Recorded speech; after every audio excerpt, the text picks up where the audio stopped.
Assalamualaikum warahmatullahi wabarakatuh. Perkenalkan, nama saya Ade Maulana. Saya tinggal di Kampung Curug, Kelurahan Babakan, Kecamatan Setu, Tangsel. Umur saya lahiran 2001. Tahun ini saya berumur 22 tahun. Saya salah satu mahasiswa Universitas Muhammadiyah Jakarta. Saat ini sedang menempuh di semester 7. Di kesibukan saya kuliah juga, saya juga memiliki usaha, yaitu berternak, puyuh, petelur, dan pedaging. Ya, jadi emang kami pada saat itu berkelompok 6 orang, dan betul kami itu masih pada muda-muda. Dan kenapa puyuh? Karena memang kita dapat bantuan puyuh gitu. Sebetulnya puyuh ini turun di RT, bukan di tempat saya, karena dialihkan, jadi mau nggak mau puyuh ini harus di sini gitu. Mungkin suka duka selama ini berternak puyuh ya. Sukanya itu ya karena satu, saya suka berternak, hobi. Kebetulan dari keluarga juga, bapak kebetulan juga suka berternak dari masih kecil sampai saat ini. Bapak berternak nggak pernah putus. Kemudian karena mungkin saya sebagai anaknya juga, jadi mengikuti kali ya, jadi saya juga suka berternak. Jadi sukanya itu ya satu, karena saya hobi juga berternak. Kedua, karena saya juga masih muda, jadi masih panjang, meluangkan waktunya masih banyak gitu. Belum punya, iya, keluarga juga belum ada, jadi masih banyak peluang. Udah gitu, saya juga kan kuliah, dimana kuliah ini biayanya cukup tinggi. Dengan adanya usaha ini ya sedikit banyak bisa membantu pembiayaan kuliah saya. Mungkin seperti itu. Kuliah juga dari sini. Iya, alhamdulillah. Nah, kalau dukanya itu mungkin di awal tuh banyak kita mendapati masalah-masalah teknis lah, berkaitan dengan cara berternak puyuh, di saat kondisi puyuh sedang sakit atau mengalami perubahan cuaca. Nah, di situ kami bingung gitu. Namun pada akhirnya, karena kami juga mendapat pelatihan, jadi semua bisa teratasi gitu. Untuk penjualan sendiri, baik telur maupun daging, karena fokusnya kami kan di produksi telur. Jadi untuk telur sendiri kita udah punya pasar. Mungkin kalau di awal-awal kita kesulitan untuk pemasaran, tapi untuk saat ini justru pasar mencari produk telur puyuh itu sendiri. Jadi untuk pasar di telur puyuh kami justru masih belum memenuhi permintaan pasar.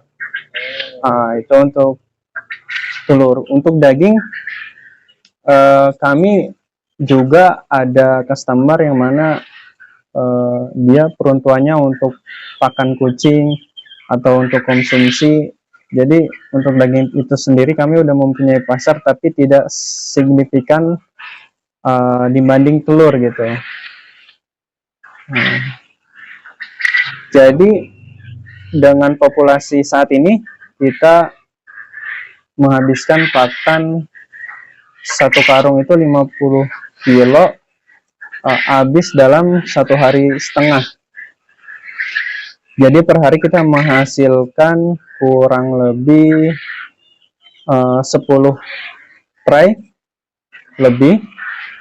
Jadi keuntungan bisa dihitung dalam per 2 hari kita menghabiskan pakan sekitar kita menghabiskan pakan 2 karung per 2 hari. Jadi selisihnya itu kalau panen sekitar 10 tray, Harga pasaran saat ini sekitar 36.000 Itu per karton. per tray gitu kita nyebutnya. Nah, jadi dalam 10 tray itu menghasilkan 360, kemudian dikali 2, hasilnya dipotong sama biaya pakan 2 karung. Jadi berapa itu? Kira-kira 200 ribuan. Itu per 2 hari. Per 2 hari. Kendala yang paling berat itu untuk saat ini sih karena kan di satu kandang itu kami umurnya tidak rata. Maksudnya jangka waktunya antara satu puyuh dan puyuh yang lain itu berbeda. Jadi pada saat satu kotak itu ada yang muda, ada yang akhir. Jadi pada saat dia udah akhir, ya seharusnya udah diangkat, tapi masih ada yang produksi. Jadi mungkin perlu dipilih, dan yang akhirnya itu paling buat mengatasinya kita supply pakai vitamin gitu. Untuk puyuh sendiri, karena kan puyuh itu produksinya lebih cepat dibanding unggas-unggas yang lain. Kalau ke depan sih peluangnya masih cukup bisa dikatakan tinggi, besar gitu. Karena kan puyuh produknya nggak cuma telur, bisa daging, bisa puyuhnya itu sendiri, atau dari kotoran itu sendiri bisa diolah menjadi pupuk, atau bisa menjadi pakan kutu air gitu.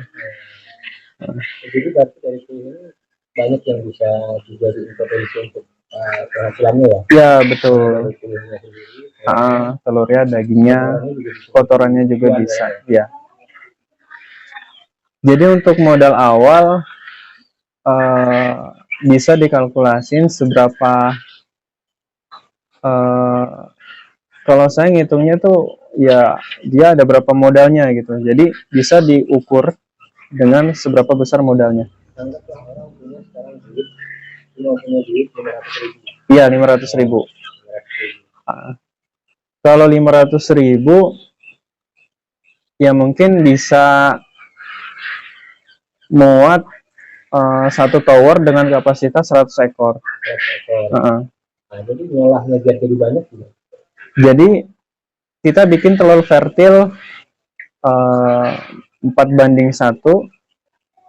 Jadi dalam satu kotak itu dicampur antara jantan dan betina 4:1. Jadi jantannya 1, betinanya 4. Nah, jadi nanti telur yang dihasilkan bisa ditetaskan. Breeding dulu, terus breeding sampai ya tergantung sampai di mana kemampuannya gitu. Bisa nanti sudah puncaknya, karena kan berjalan terus di mesin penetas sampai menetas dia 17 hari. Nah, nanti setelah menetas sampai dia produksi 35 hari. Jadi buat para teman-teman penonton semua, untuk yang ingin beternak puyuh, pastikan satu, suka dulu sama puyuhnya gitu. Artinya ada ketertarikan gitu untuk memelihara puyuh. Karena nanti takut di tengah jalan mengalami kesulitan atau kendala tidak didasari dengan hati peternak gitu, akan sulit buat menjalankan gitu. Karena banyak peternak yang putus di tengah jalan karena mengalami baik itu kenaikan harga pakan pabrik gitu, stop gitu. Tapi pada dasarnya setiap masalah pasti ada ada solusinya gitu. Jadi untuk para peternak yang mau berternak, pastikan itu dulu gitu sebelum terjun ke khususnya di puyuh gitu, karena puyuh bisa dikatakan sangat sensitif.